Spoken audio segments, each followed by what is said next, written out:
¿Ya conoces las publicaciones del Centro Olof Palme? Te invitamos a conocer México y la seguridad espacial en el siglo XXI, escrito por María Cristina Rosas e Ismael López Salas. En esta obra aprenderás sobre el espacio exterior, su uso, su vinculación con la política internacional y las leyes que lo rigen. Adquiere ya México y la seguridad espacial en el siglo XXI. Envíanos un mensaje a través de nuestras redes sociales para adquirir esta y otras obras del Centro Olof Palme México. Contáctanos hoy mismo.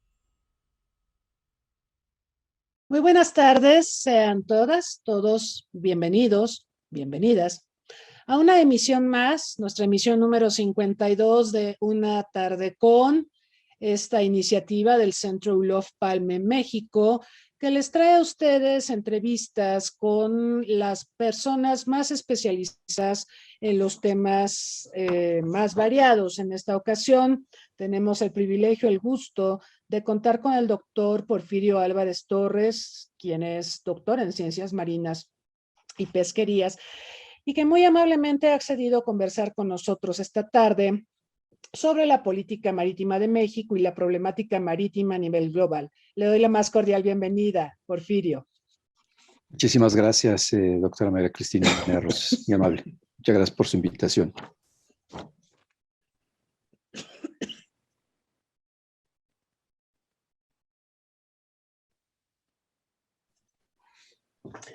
Perdón, ya saben que luego se nos seca la garganta. Bueno, muy bien. Quiero recordar al amable auditorio que está aquí en Zoom y a quienes nos están sintonizando en Facebook Live que pueden formular preguntas y comentarios para nuestro invitado. Y antes de darle la palabra al doctor Álvarez Torres, me voy a permitir presentarles algunos datos curriculares y de su hoja de vida. Él es mexicano, se graduó como biólogo con área de concentración en hidrobiología en la Universidad Autónoma Metropolitana en Iztapalapa en 1982. Obtuvo el grado de maestro y doctor en Ciencias Marinas y Pesquerías en la Universidad de Ciencia y Tecnología Marina de Tokio, Japón. Además de su especialidad técnica en maricultura por la Universidad de Ube, Japón, y en desarrollo costero sostenible en Suecia. Se ha desempeñado como servidor público en los sectores público federal, académico y privado, como especialista enfocado en la conservación y manejo de los recursos marinos y costeros, participando en la preparación de múltiples iniciativas de política pública nacional e internacional para la conservación de océanos, mares y costas, así como en la definición de instrumentos normativos y regulatorios, entre los que destacan los siguientes: la primera Carta Nacional Pesquera del año 2000, la Política Ambiental para el Desarrollo Sustentable de Mares y Costas en 2005, la Estrategia Nacional de Ordenamiento Ecológico Marino en 2006, el Proceso de Ordenamiento Ecológico Marino y Regional del Golfo de México y Mar Caribe de 2005 a 2012, el Programa de Acción Regional de la Península de Yucatán de 2005, la Política Nacional de Mares y Costas de 2009 hasta 2018 y la construcción de la Comisión Intersecretarial para el Manejo Sustentable de Mares y Costas, la CIMARES, en 2007, además de la Estrategia Nacional para la Conservación de Humedales y Manglares de 2008, la Estrategia Nacional de Biodiversidad Marina y Costera en el mismo año y la Estrategia Nacional de Especies Invasoras 2010. El doctor Álvarez ha participado como representante del Gobierno de México y en calidad de consultor experto en múltiples foros bilaterales y multilaterales relacionados con los océanos impulsando procesos y acuerdos internacionales basados en la ciencia. Ha sido presidente del Comité Científico Técnico Asesor del Protocolo de Fuentes de Contaminación del Medio Marino del Gran Caribe y punto focal del Grupo Regional de América Latina y el Caribe del Programa de Grandes Ecosistemas Marinos de la Comisión Oceanográfica Intergubernamental de la UNESCO y participante activo del Foro Permanente sobre Grandes Ecosistemas Marinos de la misma comisión. El doctor Álvarez también ha participado de manera activa como consultor asesor para la FAO, la Comisión Oceanográfica Intergubernamental de la UNESCO, la Comisión Económica para América Latina y el Caribe, la CEPAL. Fue director científico del programa binacional financiado por el Fondo para el Medio Ambiente Mundial, México-Estados Unidos, del Gran Ecosistema Marino del Golfo de México, panelista del Panel Internacional de Recursos, consejero asesor del Programa de Investigación del Golfo de México de la Academia Nacional de Ciencias de Estados Unidos. Es autor y coautor de más de 107 artículos científicos, textos de divulgación, libros, capítulos de libros de difusión nacional e internacional. Fundador y secretario ejecutivo del Consorcio de Instituciones de Investigación Marina del Golfo de México y el Caribe desde 2012. Galardonado en 1989 en Japón con el Premio Nacional Sankei como estudiante internacional y con el Premio Guardián del Golfo de la Agencia de Protección Ambiental, la EPA, de Estados Unidos en 2012 y 2015. Como pueden ver, el doctor es un experto en esta materia, en estas materias, y creo que el tema es especialmente relevante. Aquí ya nos han acompañado la doctora Julia Carabias, el doctor José Saruján, que han abordado distintas aristas de la problemática ambiental. Y ahora vamos a centrarnos en la problemática de los océanos, de los mares. México es uno de los 17 únicos países bioceánicos del mundo, pero rara vez mira a los océanos. México tiene una visión mucho más continental. Supongo yo, esto tiene que ver con la vecindad geográfica con Estados Unidos, que es demasiado omnipresente y demasiado difícil de obviar. Pero el experto aquí es quien presentará sus reflexiones sobre el particular. Y bueno, el doctor trae una presentación para presentarnos, valga la redundancia, la problemática de mares y océanos a nivel global y también en nuestro país. Entonces, pues le voy a pedir que haga uso de la palabra y nuevamente, gracias por aceptar esta invitación. Muchas gracias por su amable presentación, doctora, y muchas gracias al público que nos acompaña en esta tarde conmigo. Muchas gracias. Voy a hacer la presentación. Déjenme ver si nos deja aquí. Ustedes me dicen si la ven. Se ve perfecto. Ok, voy a ponerle en modo de presentación para que no tengamos problema en el pase de cada una de las láminas. Voy a tratar de hacer la exposición en un tiempo máximo de 20 minutos para que tengamos tiempo de reflexionar y dialogar, conversar. Estas fotografías son cortesía de uno de mis colegas de la universidad, en los tiempos universitarios, en los años 70, hace muchos años ya. Es un magnífico fotógrafo, pero nos habla de lo maravilloso que tenemos de los recursos en los mares de México. Son fotografías que han ganado premios incluso, entonces un reconocimiento a mi querido amigo Juan Barnard. La evolución del desarrollo de las políticas públicas sobre mares y costas pues ya tiene varios años. Nosotros podemos plantearnos que en términos generales las políticas ambientales en México pues también tienen, digamos, cierta juventud todavía, ¿no? Entonces el caso de los mares se ha visto de una manera, digamos, más bien monosectorizada, porque se ha visto desde el punto de vista o bajo la óptica de los recursos pesqueros por muchos años, desde que inició México en este ámbito de incursión en la explotación de los recursos pesqueros como tal, pasando por diferentes situaciones a lo largo del tiempo, con discursos políticos muy interesantes que siempre han hecho alusión a los más de 11,000 kilómetros de litoral que tienen las costas de México, o de una extensión territorial marina, que por cierto es mucho más grande que la del territorio terrestre de México, de manera paradójica.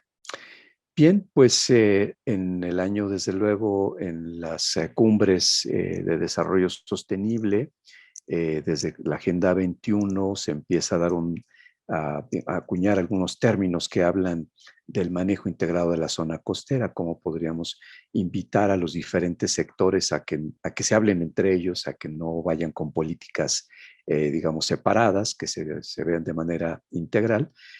Así fuimos pasando por varios años hasta llegar a Johannesburgo, en donde hablamos también de políticas y de acciones necesarias para revertir los procesos de deterioro de los ecosistemas, en particular de los manglares, de los arrecifes de coral y de la sobreexplotación pesquera. Para esos años, México, cuando entra al club de la OCDE, de la OCDE, también toma nota y en estos reportes que se generan hacia los países miembros, le hace una cita textual como está ahí, que dice que México no cuenta con una comisión intersecretarial. ¿De qué nos está hablando? De que precisamente las políticas públicas han ido cada quien por su lado.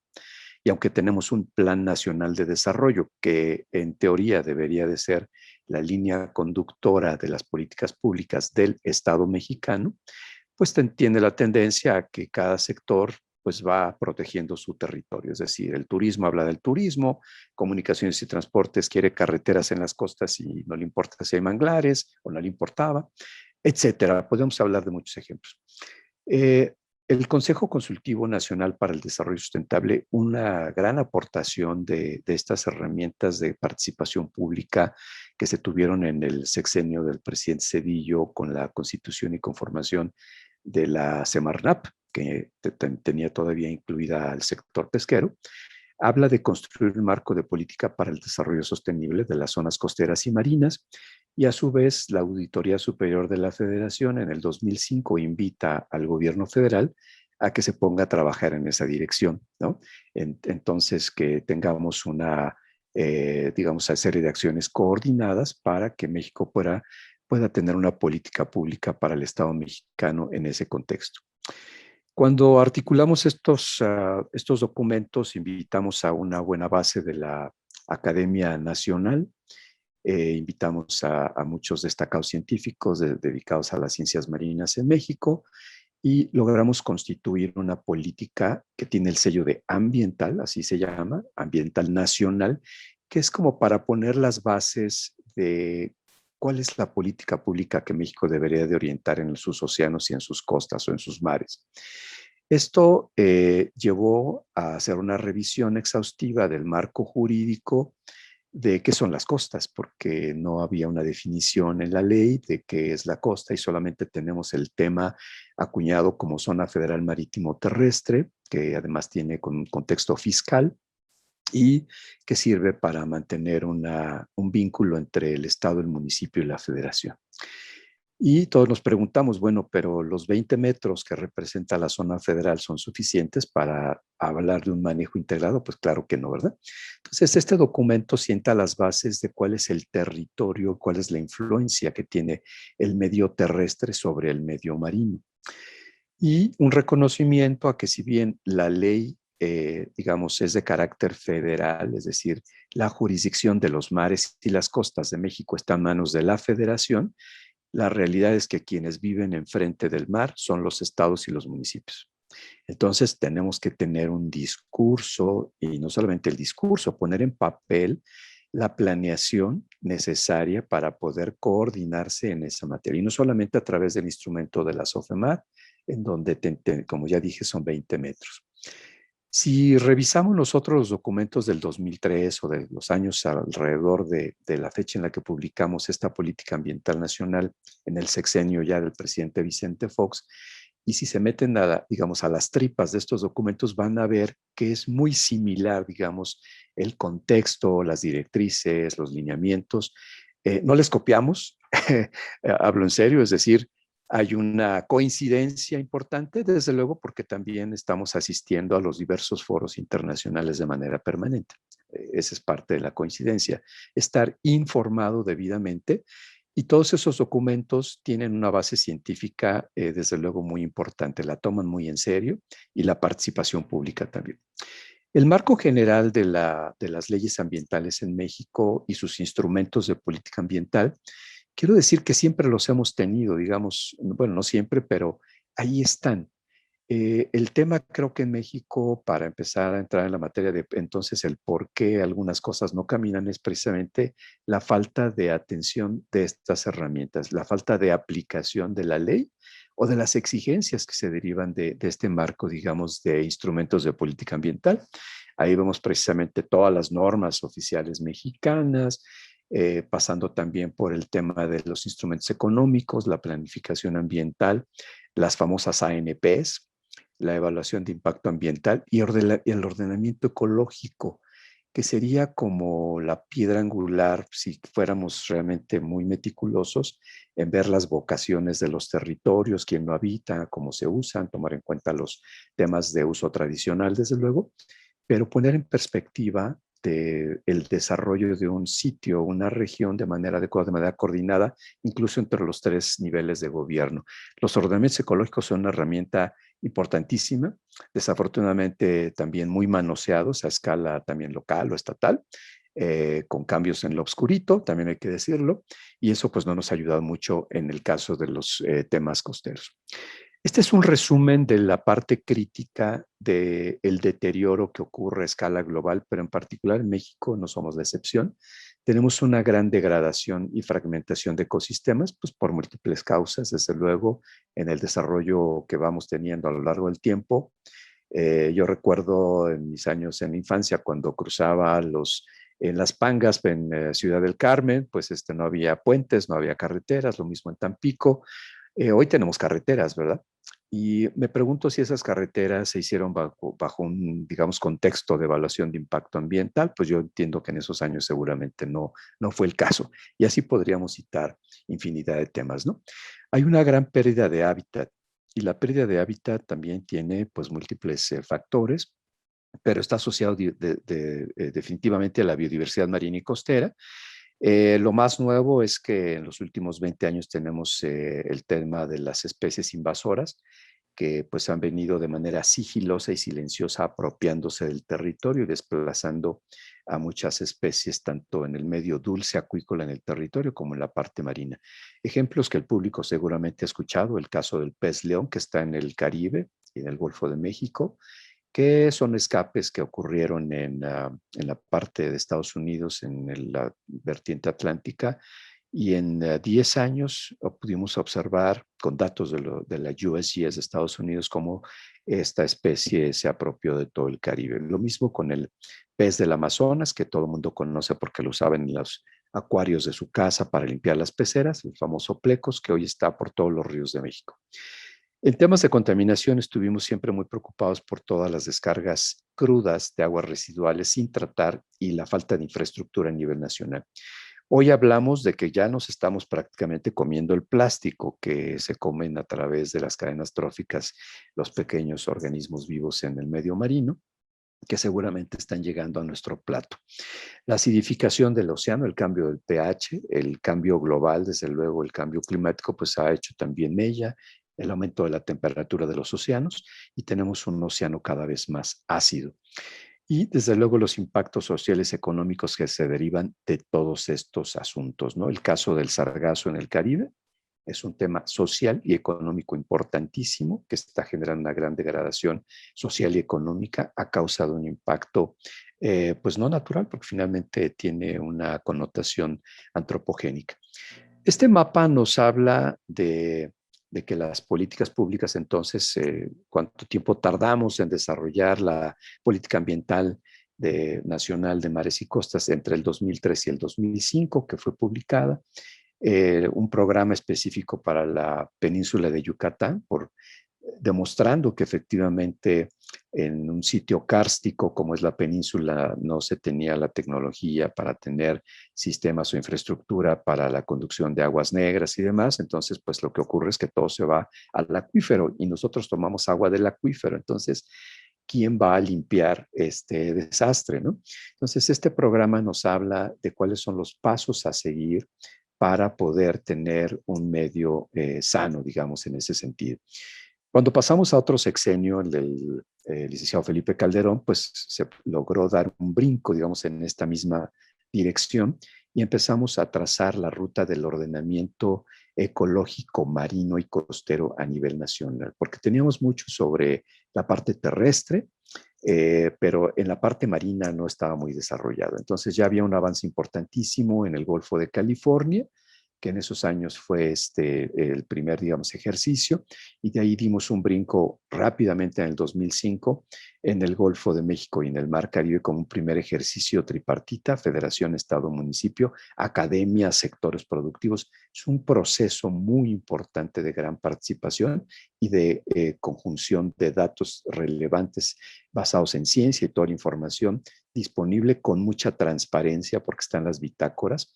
Y el documento que está ahí citado del 2008 es un librito que se publicamos entre el Instituto Nacional de Ecología y Semarnat, la dirección general que llevaba estos temas de ordenamiento, sobre estos procesos de ordenación.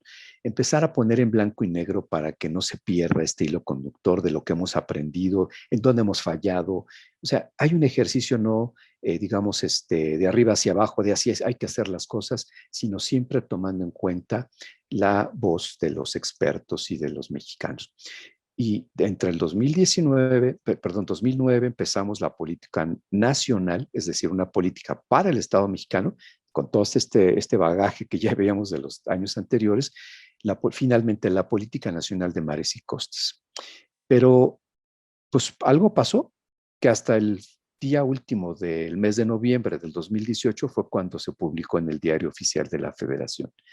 Entonces, pues es una política que pues tardó mucho tiempo, que estaba lista. Tenemos todos los borradores que fueron pasando de mano en mano y cámbiale aquí, cámbiale allá, y algún sector esto me incomoda, cámbiale, ya sabes, ¿no?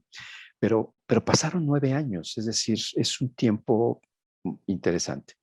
Bien, la política ambiental, cuando la publicamos en el 2005, tuve el honor de presentarla en el Foro de Naciones Unidas en Nueva York, y les gustó tanto que fue publicada en las 6 lenguas de Naciones Unidas en un resumen como un referente de un país como México que pudiera mostrarse a otros países como, miren, sí se puede y aquí viene un ejemplo de cómo organizarse. Y hay un montón de documentos más. Igual, el tema de la península de Yucatán se presentó en Beijing y desde luego, pues también mostrando, digamos, esta fiabilidad de cómo fue construido. En los años 90 empezamos a armar grupos académicos, de expertos para el tema de las especies exóticas. Se hicieron algunos ejercicios trinacionales con Canadá, Estados Unidos en el marco de la Comisión de Cooperación Ambiental para el Medio Ambiente. Y finalmente México logró publicar la CONABIO, desde luego un gran trabajo de CONABIO, liderado por CONABIO, la Estrategia Nacional de Especies Invasoras en México. Y la parte acuática es muy importante porque es muy fácil y tenemos muchos ejemplos publicados del desastre que ha ocurrido con la introducción de la langosta australiana y de muchos peces y de muchos organismos, quizás algunos por ignorancia, otros que han sido traídos a través de las aguas de lastre en los grandes buques que pues, transportan aguas que contienen para el balance de una embarcación. Este es el tema de la estrategia de ordenación del territorio marino, mucha información, mucho trabajo colectivo, participativo, y están pues ahí publicados los documentos.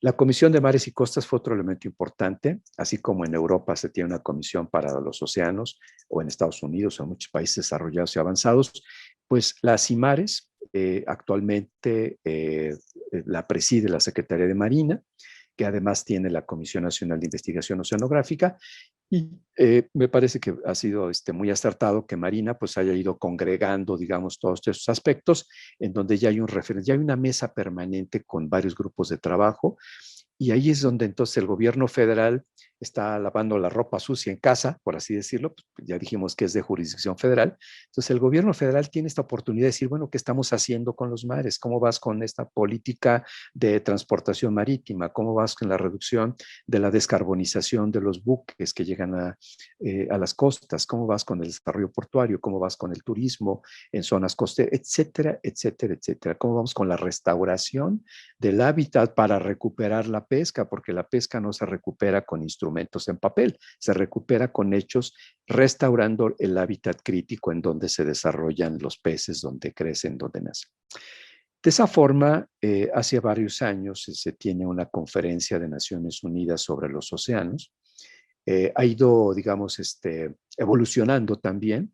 Nos ha tocado participar en los foros, digamos, informales que se tuvieron durante varios años, con temas emergentes que eran de mucho interés para todo el planeta. Pero finalmente, en conjunto con los objetivos de desarrollo sustentable, se ha trazado una línea muy importante que tiene que ver con la década de los océanos. La UNESCO ha dicho que, bueno, pues la ciencia sigue siendo y seguirá siempre importante en el desarrollo de cualquier país.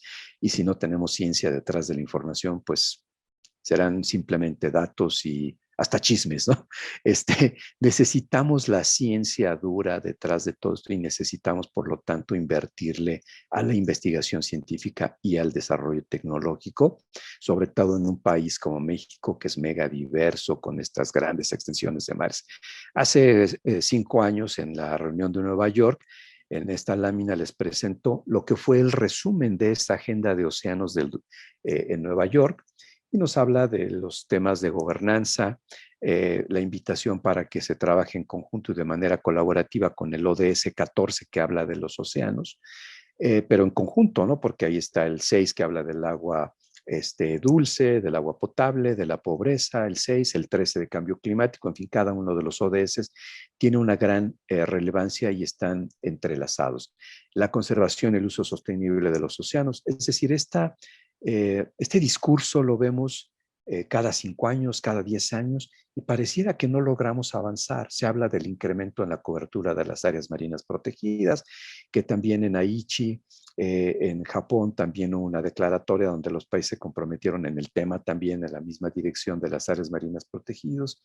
Tuvimos los objetivos del milenio, que fue también otra maletita llena de objetivos similares. En fin, el discurso ha ido evolucionando y cambiando, pero seguimos viendo una gran degradación de los mares, de las costas y de la biodiversidad. Ahí se hablaba también de la coherencia de las políticas públicas y de la participación de los usuarios interesados. Finalmente somos los afectados los que vivimos frente al mar.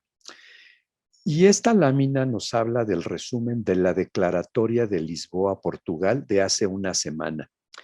La cumbre de océanos del 2022 se llevó a cabo hace una semana en Lisboa y nos habla, este es un texto, prácticamente está textual, ahí está la cita, abajo lo pueden buscar en internet.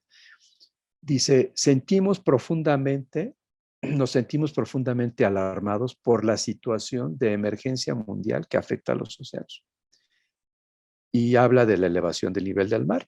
Podemos irnos a dar una vuelta a Tabasco, lo podemos observar. El aumento de la erosión costera, también en varios sitios del Golfo y del Pacífico.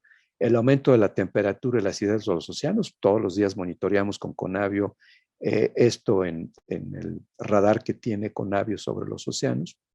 Y podemos observar la gravedad del aumento de la temperatura constante, que además conlleva otra serie de asuntos de degradación. El aumento de la contaminación marina también a un ritmo alarmante. Una tercera parte de las poblaciones de peces están sobreexplotadas, o sea, el tema de la sobrepesca sigue siendo el tema. La disminución de la biodiversidad marina, se ha perdido la mitad de los corales vivos. Siempre le he comentado en las conferencias a los jóvenes y a todos los que me escuchan que los corales, los arrecifes de coral son muy importantes y en escala global a lo mejor parece que fueran insignificantes porque apenas cubren un 2% o menos del 2% de la superficie del océano. Sin embargo, en esta superficie de los arrecifes de coral se alberga alrededor del 95% de la biodiversidad marina del planeta. Perder la mitad de los corales representa una tragedia mundial y una serie de conexiones que se tienen a nivel trófico con muchas funciones que no conocemos y que no observamos para los que estamos todavía vivos en la parte terrestre. Creo que esta parte es más que dramatizar, es una realidad, lo está diciendo ya la Conferencia de Océanos. El aumento de las especies exóticas invasoras es una gran amenaza para muchos ecosistemas y para los recursos marinos. Mucha gente que se dedicaba a la pesca tradicional en alguna zona, hoy por la afectación de alguna especie invasora, han dejado de pescar lo que antes sí podían pescar y comerse. Hoy no se lo pueden ni comer. Hay un limitado avance de todas las metas del Objetivo 14 de Desarrollo Sustentable. Y textual, esta conferencia ratifica: lamentamos profundamente nuestro fracaso colectivo en el logro de las metas. Pues perdón, no quiero sonar así de alarmante, pero ya lo está diciendo todos los que participaron hace una semana en esta conferencia mundial y nos lleva a reflexionar sobre qué estamos haciendo. Por encargo de la CEPAL, hace año y medio publicamos este estudio sobre cuál es el grado de avance, en qué nivel estamos en América Latina y el Caribe con estos ODS. El ODS 14 nos habla de la pesca, nos habla de las ciencias marinas, nos habla de los subsidios a la pesca, de la contaminación del medio marino, etcétera, etcétera. Todo lo que acabamos de ver está reflejado en este ODS 14 y el estudio también habla del ODS 13 sobre cambio climático. Los invito a revisarlo. Por ahí les vamos a dejar la liga donde lo pueden obtener, bajar.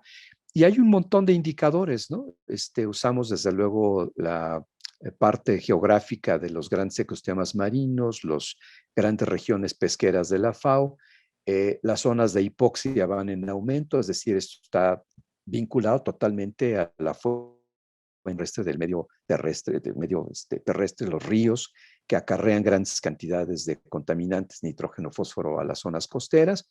Tenemos indicadores hasta el año 2050 que indican la gravedad de la evolución, que de seguir en ese sentido vamos a seguir perdiendo y vamos a tener una mayor contaminación del medio marino. Los plásticos, los microplásticos, los macroplásticos, los plásticos totales, ahí está toda la información, los invito a revisarlo.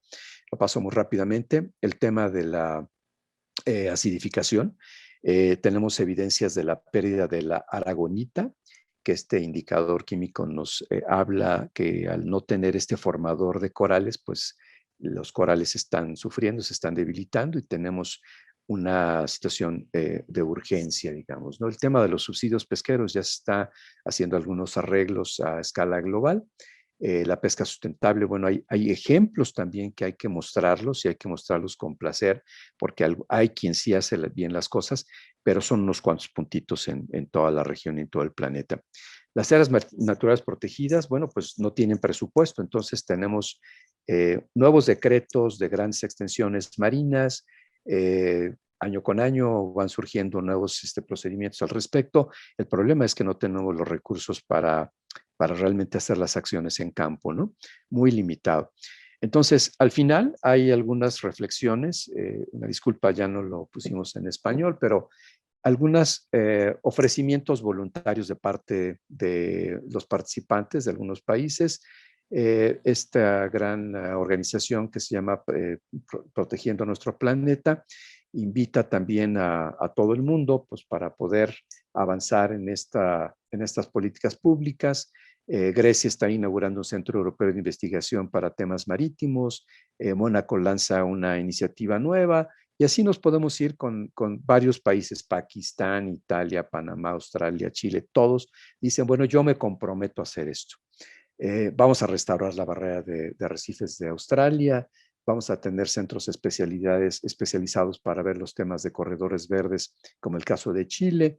Estados Unidos, Suecia también van a hacer aportaciones importantes para combatir estos temas de acidificación del océano. México se compromete a una revisión y actualización de la Política Nacional de Mares y Costas y la implementación del programa para rescatar las redes fantasma, porque hay muchas redes que se quedan perdidas en el océano y que siguen pescando indiscriminadamente, no solo lo que no nos vamos a comer, sino cualquier cantidad de organismos vivos. Pues hasta ahí lo dejo, doctora. Creo que me pasé mucho el tiempo, pero espero que nos ayude como para tener una buena reflexión con quienes nos están escuchando. Muchas gracias. Muchas gracias al doctor Porfirio Álvarez Torres. Muy, muy importante esta presentación que nos hace porque yo creo que en los debates ambientales nos hemos preocupado mucho por lo que pasa en tierra Incluso ahora con la pandemia, cuando se decía, bueno, es que el origen de COVID-19 está relacionado con la urbanización y el contacto con especies exóticas que antes no teníamos porque no habíamos invadido esos ecosistemas. Pero creo que todo se queda en la narrativa de lo que pasa en tierra y no de lo que está pasando en los océanos, que es verdaderamente dramático.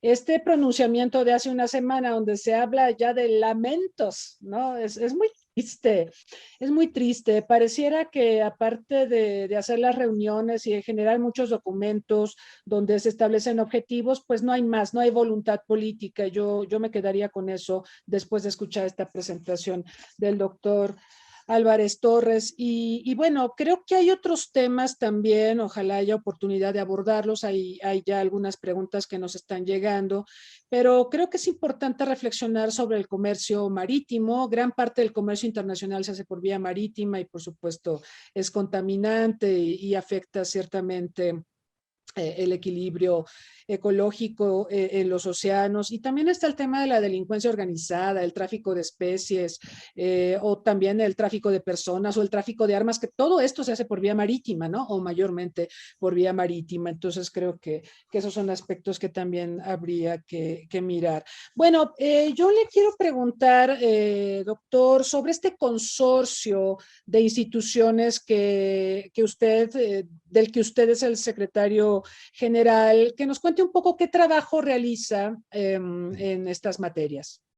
Sí, muy bien, pues muchas gracias. Efectivamente, el tema marítimo es relevante. La OMI tiene varios capítulos y muchas reuniones que se han realizado en tema de la piratería, el tráfico de personas, cuestiones de abuso laboral. Hay una gran cantidad de temas por discutir en esto. La descarbonización, el tema de utilizar diésel de bajo, digamos, contenido de azufre. Estados Unidos también, desde luego, que emitió un llamamiento para una zona de exclusión, dado las investigaciones en la salud humana en los principales puertos en Estados Unidos, en donde una buena parte de la población que está asentada alrededor de los puertos tiene situaciones de índole respiratoria que tienen un costo multimillonario para el sistema de salud de Estados Unidos. Entonces, el cambio de combustibles, y esto ya es un tema, ya tiene varios años. En México también se estaba pensando en realizar, porque está el anexo 6 del protocolo de Marpol, que habla de esto, desde luego, ¿no? Bien, el consorcio, ¿cómo surge? ¿Por qué surge? ¿Y por qué estamos en el Golfo de México y la zona del Caribe? En el año 2010 tuvimos un accidente de derrame de petróleo en la historia del Golfo de México, el segundo derrame de petróleo importante.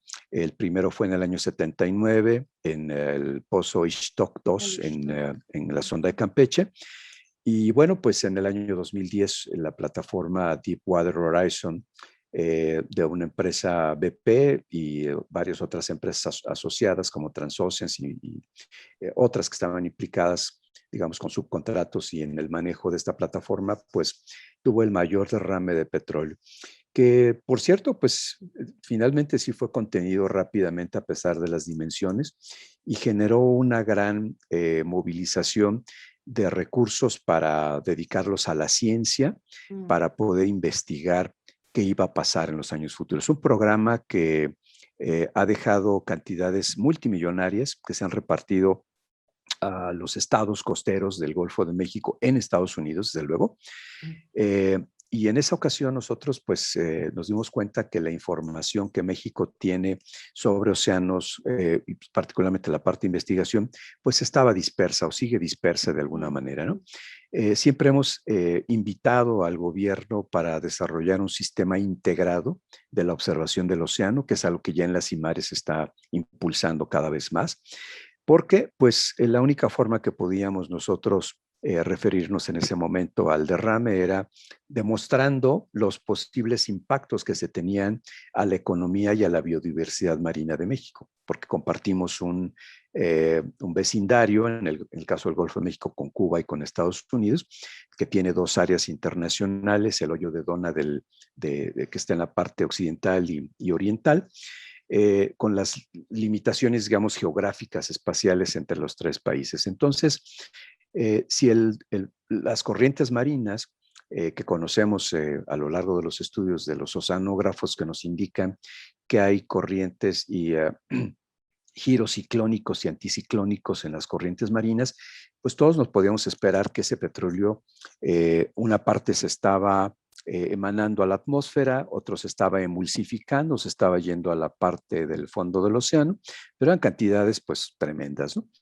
Se usaron dispersantes de acuerdo a las normativas de la EPA en Estados Unidos.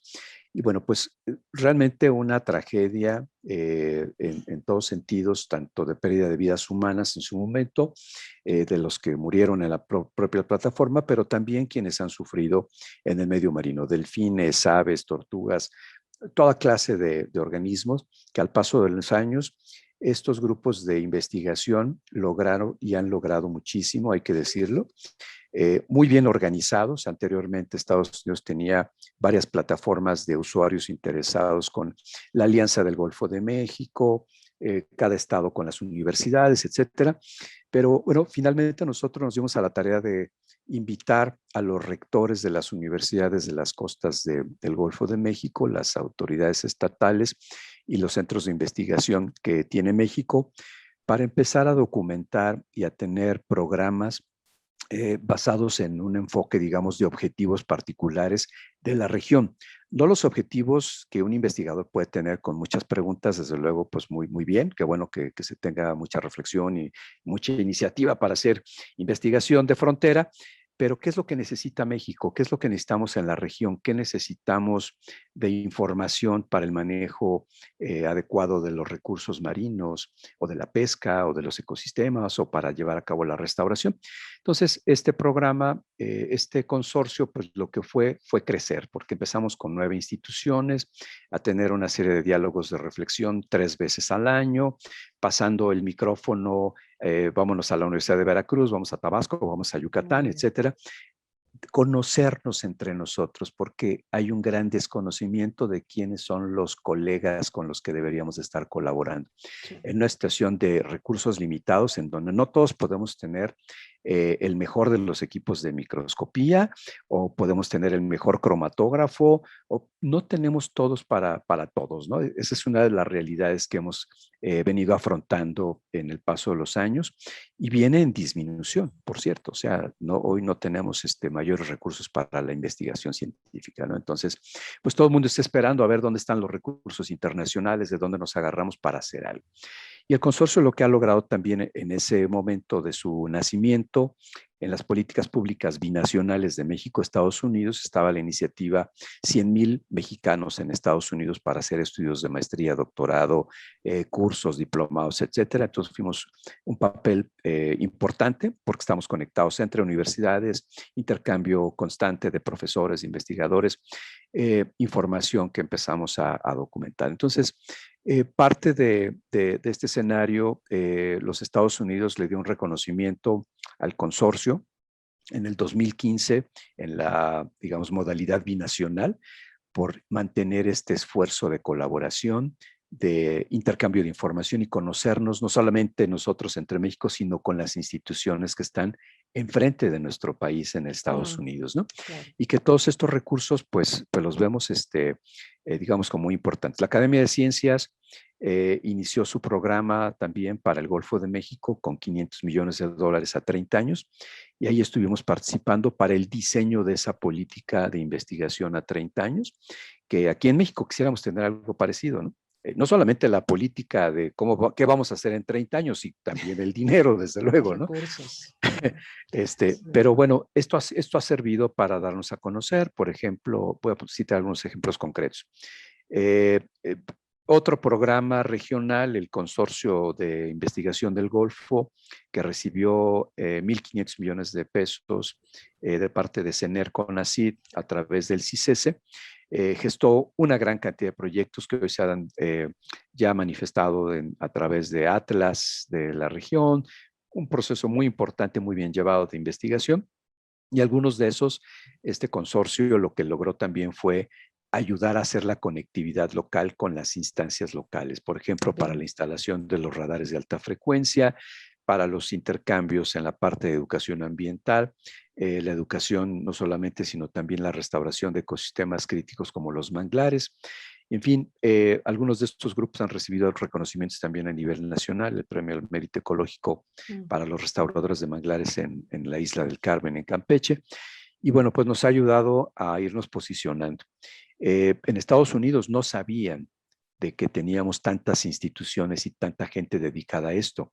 Conforme fuimos adentrándonos en las reuniones que nos fueron invitando, pues la gente se fue conectando. Entonces, no dudo que hay muchos temas que no estén registrados por nosotros, pero que han dado pie a este intercambio. Entonces, desde luego, bueno, pues mantenemos este vínculo. También con los empresarios que están de los dos países organizando en noviembre de este año en el estado de Tabasco, en Villahermosa, se tendrá esta reunión de los acuerdos del Golfo entre empresarios americanos y mexicanos, que se hace cada 2, 3 años. Ahora la pandemia nos limitó durante 2 años. Se pospuso de febrero y va a ser hasta noviembre, el día 28 de noviembre en Tabasco. Y nosotros coadyuvamos en la organización de estos foros. Hacemos paneles de reflexión entre colegas de los dos países y mantenemos un esfuerzo, digamos, alineado a los grandes temas que nos sirven a ambos países, ¿no? Una gran colaboración. NASA Develop nos ayudó muchísimo con estudios en la cuenca del Grijalbo-Sumacinta para ver el tema de la hipoxia en la parte sur del Golfo. Un estudio también para el sargazo, para desarrollar el primer algoritmo de la detección del sargazo en el Caribe mexicano en el 2015. Y así sucesivamente tenemos un liderazgo importante con el Sistema de Observación del Océano y la Costa GICUS en Estados Unidos, en el Golfo, y somos invitados permanentes en este foro en donde tenemos esta posibilidad de intercambio, y a partir de eso es como vamos construyendo y vamos invitando a nuestros funcionarios de gobierno a que tomen nota de estas cosas que nos hacen falta, ¿no? No por capricho, sino porque está demostrado que están funcionando en otros lados, que estamos en el mismo sitio como vecindario, repito. El Golfo de México es un gran ecosistema marino que está conectado con el Caribe. En su conjunto es el Gran Caribe y pues bueno, lo que no hagan en el Caribe nos afecta a nosotros y viceversa, ¿no? Ese Muy es bien. en general, digamos, un resumen rápido. Muy bien, fascinante, fascinante. Sí, terrible lo de este derrame del Deepwater Horizon. Hay una película incluso, creo que bastante fiel respecto a lo que ocurrió, pero no tan fiel respecto a la catástrofe que se generó, sobre todo desde el punto de vista ambiental. Y no es el único accidente, ¿no? Recordamos que también hay buques petroleros, el Prestige o lo que pasó con el Exxon Valdez en otras partes del mundo y que causan mucha destrucción y quizá lo más preocupante es que ya no se puede volver al statu quo ante cuando ocurre algo así. Puede haber limpieza, puede haber una actuación muy rápida de los responsables para tratar de reducir el daño, pero el daño ya está, ¿no? Entonces, muy, muy preocupante. Y qué bueno que surgió este consorcio y bueno, claro, el tema de los recursos ahí está siempre es el tirano, ¿no? Los dineros. Tenemos varias preguntas y tenemos poco tiempo, pero vamos a tratar de presentarlas. Enrique Vega nos pregunta en Facebook 2 cosas. Primero, ¿por qué si México tiene 11,000 kilómetros de frontera y tiene tratados de libre comercio con países que están en Asia y en Europa, no tenemos una flota marítima, una flota comercial para intercambiar productos con ellos? Y le pregunta también el mismo Enrique Vega si va a desaparecer la vaquita marina, si se va a extinguir. Bueno, pues el tema de las flotas, la misma flota pesquera, en el caso de la pesquera, pues ha tenido variaciones importantes por la merma que se ha tenido en los recursos, ¿no? El caso de la flota camaronera, sí, tanto en el Golfo de México como en el Pacífico, pues hablan de cómo acabamos con los recursos, ¿no? De hecho, como dato así general, el caso de la pesca de camarón, ¿no? Durante muchos años tuvimos una situación donde ver las cifras del volumen de pesca, que eran como cerca de 100,000 toneladas, y de los cuales actualmente el 60% o más ya se produce en las granjas de cultivo, que por cierto algunas ya también están dejando de funcionar por otros motivos en la región, pero pues los barcos pues finalmente se están pudriendo porque pues ya no hay quien los compre y no sirven para otra cosa, ¿no? En algunos momentos incluso se intentó hacer un rescate de la recompra de los barcos para que dejaran de pescar, pero bueno, pues ¿por qué usar recursos públicos para comprar un barco que la economía solita lo está sacando Es como tener 1 millón de taxis en la Ciudad de México y luego los taxistas quieren que les pague su taxi porque ya no hay pasaje que subir, ¿no? Pues yo no permitiría que mi dinero público, mis impuestos se fueran a eso, ¿no? Esto habla de la desorganización del sector o de la falta de ordenación orientada a un uso sostenible de los recursos. Entonces, Claro. en la otra parte de la pregunta respecto a la transportación marítima, pues esto también está referido a una serie de situaciones más bien de escalas de economías en el mundo. Sabemos que hay muchos países que tienen, incluso prestan su pabellón o su bandera para que ciertos buques naveguen y transporten mercancías de un lugar a otro. Pues es una cuestión también ahí de políticas públicas y de inversiones, de inversionistas que puedan ver como un mercado potencial y que México pueda trasladar de aquí a allá. Pero la verdad es que los puertos de México, en el caso del Golfo de México, si bien tenemos Coatzacoalcos y tenemos algunos puertos importantes, pero mucha de la mercancía se transporta vía Houston y después de manera ferroviaria por otras rutas por el costo que tiene. Entonces, hay que ponernos a reflexionar sobre todas estas, digamos, sintonizaciones que tienen, no solamente el tema de tener buques o una flota marítima en el caso de la carga, sino si nos sale más barato mandar vía Houston, bueno, pues el puerto más importante del Golfo es Houston, no es Veracruz ni es Coatzacoalcos, ¿no? Ciertos temas están vinculados a esta parte.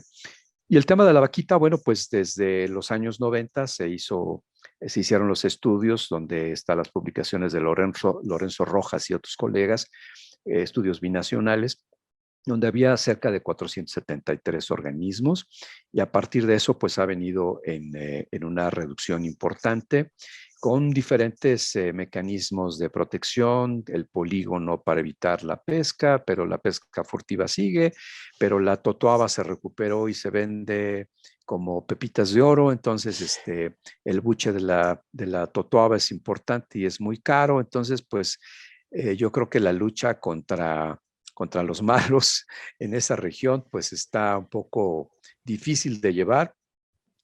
La vaquita creo que tiene una situación en la que si bien se han hecho muchos esfuerzos, pues el conteo de cuántos organismos quedan, pues habrá que preguntarle actualmente a Semarnat cuál es este caso, ¿no?, particular, y de la reunión de CITES reciente, en que también se le ha pedido al gobierno de México pues que haga más todavía para mantenerla y rescatarla. Eh, Indudablemente es un tema muy, muy, muy difícil de poder decir va a pasar esto, va a pasar lo otro.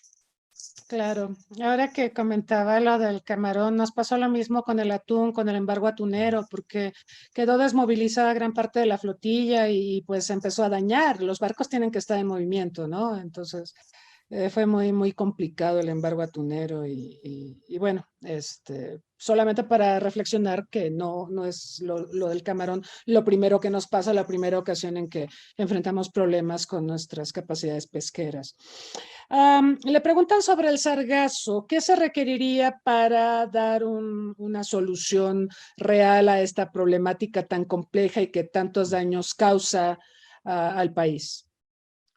Sí, bueno, pues desde el año 2011 comenzamos a observar la llegada del sargazo. En el 2015, junto con la NASA Develop, el programa de NASA Develop nos ayudó a confirmar que no era un arribo atípico, que este arribo podría tener consecuencias cíclicas y que sería de una manera reiterada su arribo.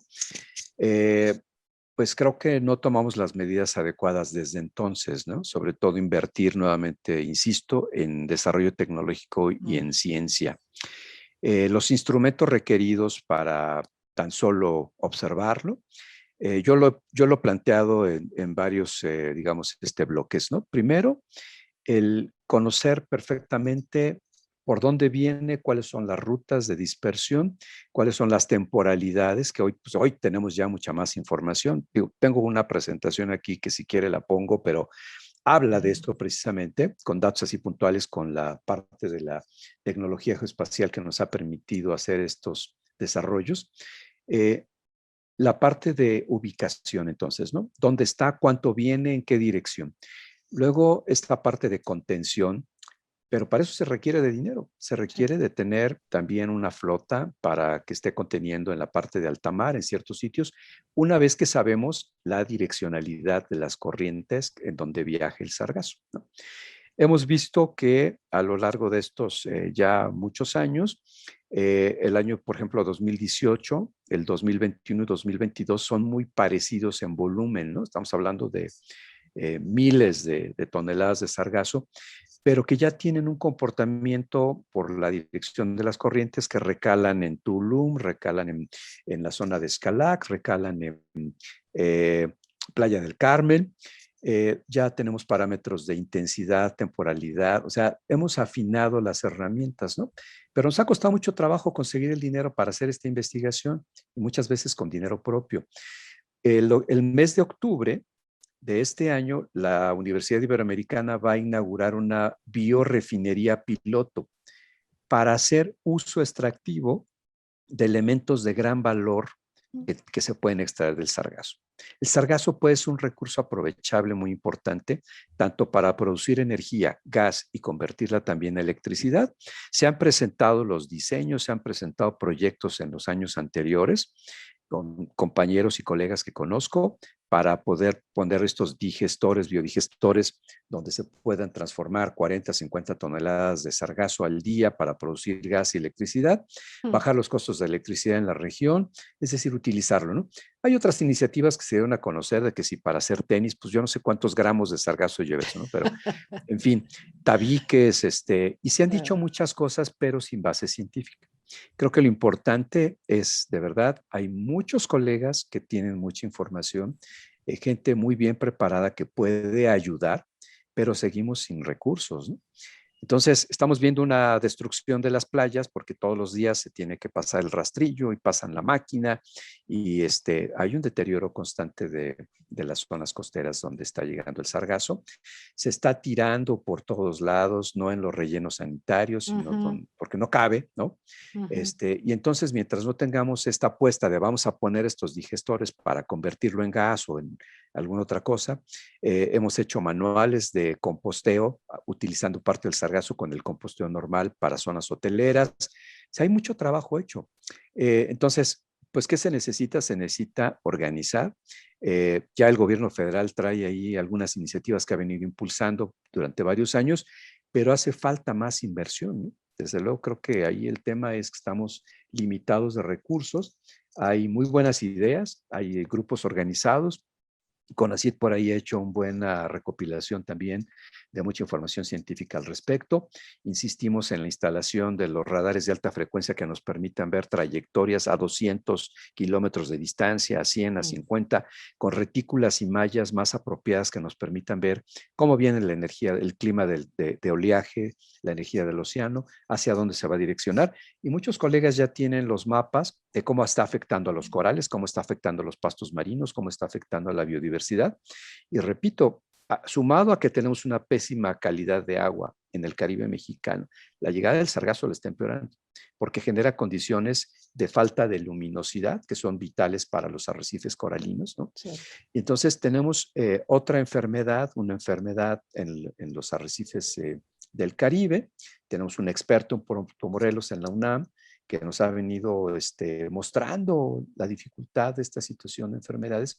Entonces necesitamos pedirle a los centros de población que por favor pues dejen de contaminar, que pongan los sistemas de gestión de aguas residuales adecuados, de tasa cero de descarga para evitar estas descargas continuas, que se traten las aguas residuales, en fin, que se usen los recursos que se recaudan en la dirección adecuada. Creo que eso es lo que hace falta porque sí tenemos información y tenemos cómo entrarle al tema del sargazo, pero siguen haciendo falta los recursos, no lo podemos hacer con las uñas.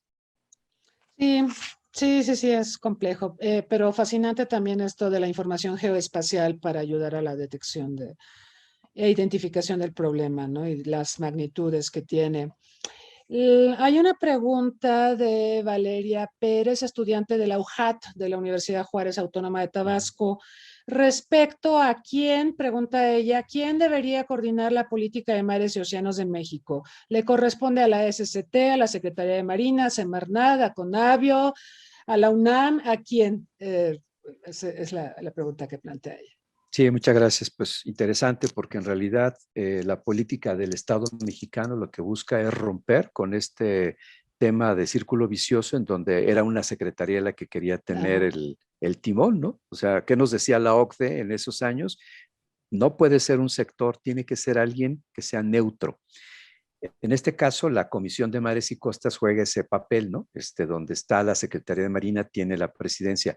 Anteriormente la tenía Semarnat. ¿Por qué? Porque el tema del desarrollo sustentable es transversal, le pega a todos, ¿no? Pero bueno, para evitar esta situación de que, bueno, es que todo es conservar y no quieres que se toque nada, porque hay quien ve a los ambientalistas como el no tocar, este, cosa más diferente, desde luego. En este caso, la Secretaría de Marina es la que lo tiene, pero la Política Nacional de Mares y Costas debe ser implementada en su conjunto por los miembros de este grupo federal que tiene en sus manos herramientas y políticas públicas en las que deben de mediar estos parámetros que dicta la Política Nacional de Mares y Costas.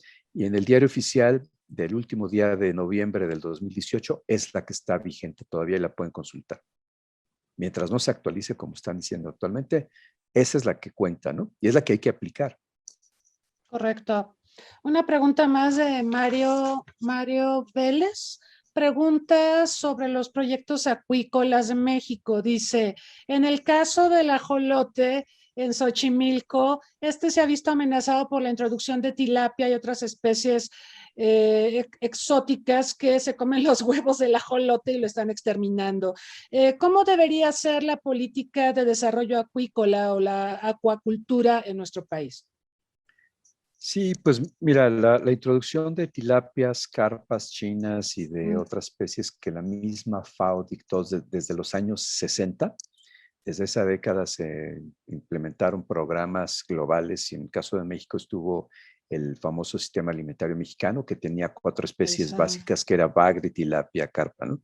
Y de hecho me tocó trabajar en eso.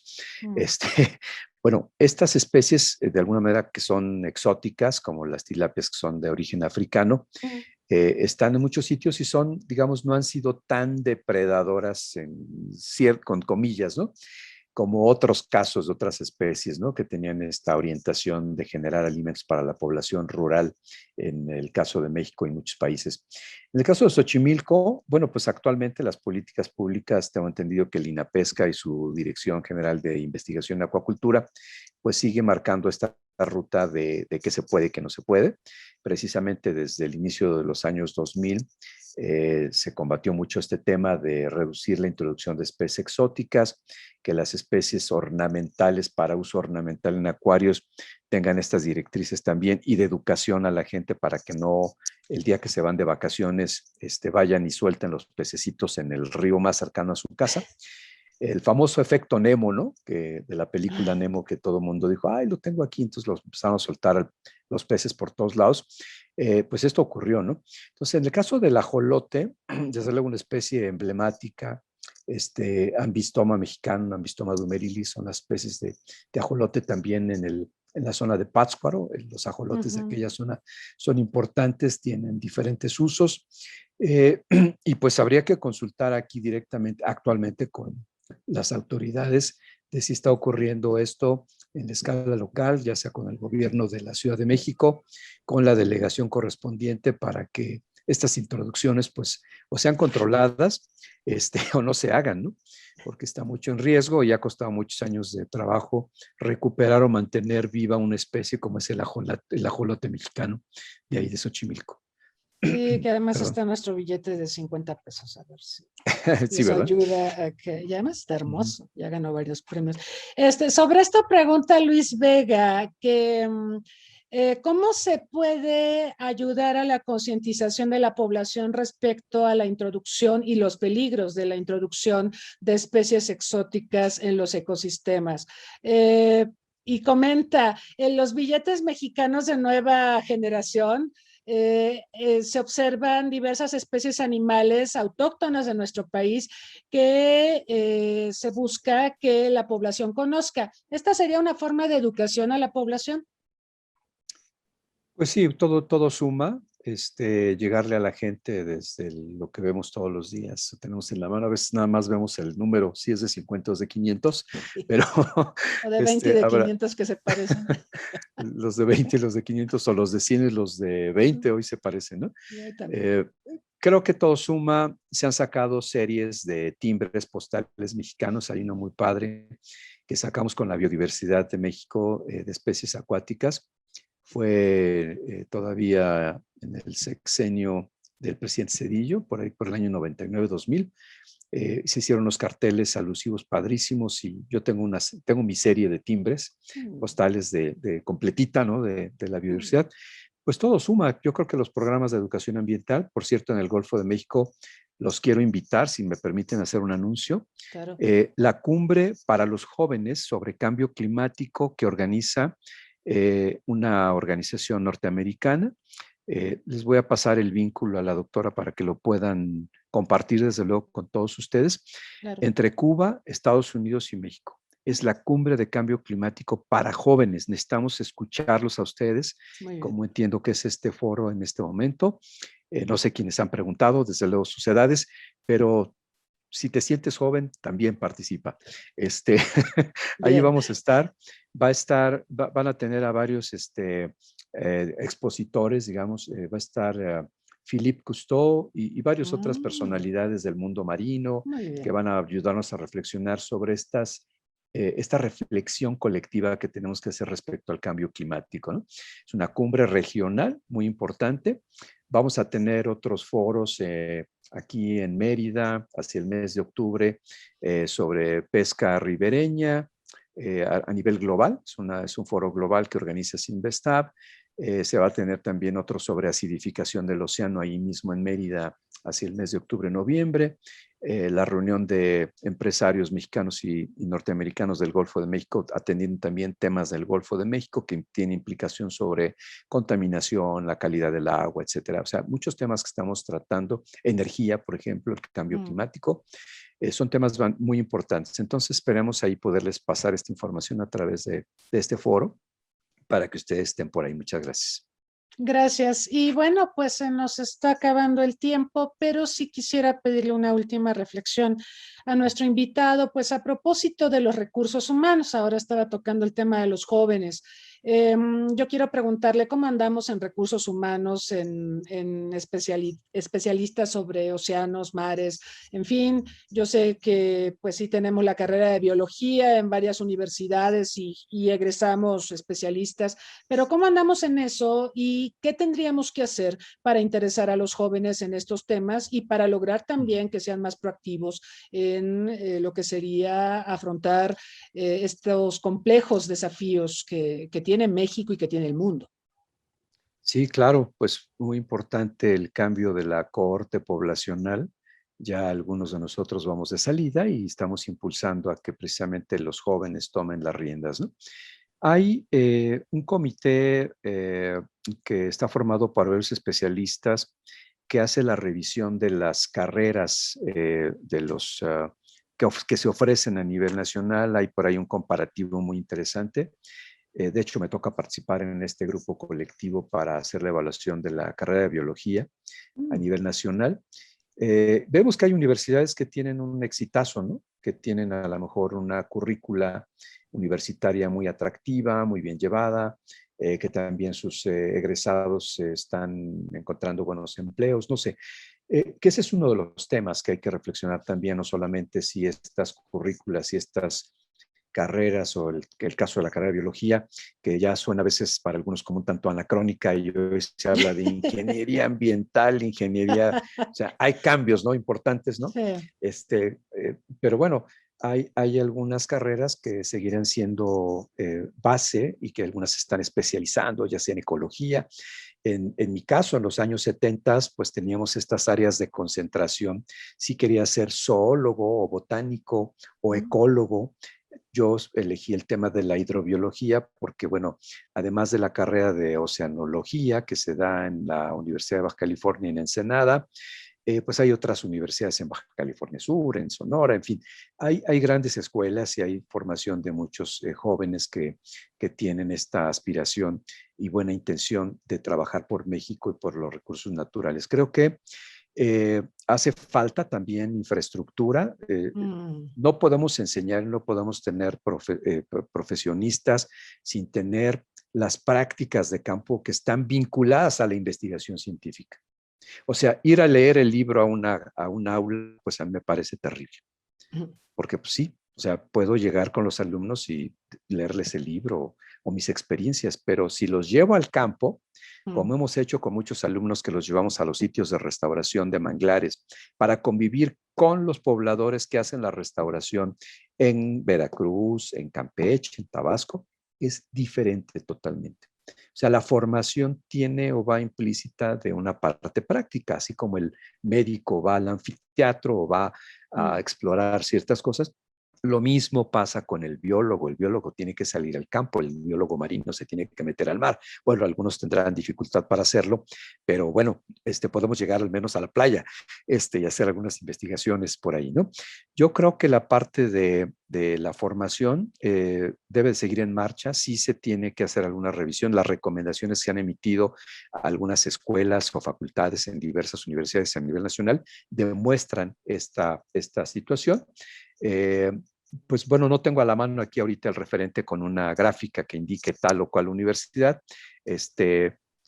No lo puedo decir en este momento, pero hay muy buenas escuelas, hay muy buenas facultades, también hay muy buenas universidades que ofrecen excelentes posgrados. Esto que acabo de comentar, por ejemplo, de la Iberoamericana, que independientemente de que sea una universidad privada, pero tenemos estudiantes de doctorado y de postdoctorado trabajando con el tema del sargazo, haciendo el análisis también en la UNAM con otros tipos de investigaciones para ver los consorcios miscelares de hongos que se pueden combinar con residuos, con basura, con sargazo para producir nuevos elementos biodegradables y sustituir al unicel o los plásticos. Se están haciendo muchas cosas muy interesantes que necesitamos y estamos en una carrera en la que nos está ganando el futuro, como ya vimos en estas gráficas y estos mapas que hablan de zonas muy rojas, hotspots que están apareciendo con el calentamiento global en las zonas del océano en diversas partes del planeta, en particular alrededor de nuestro país.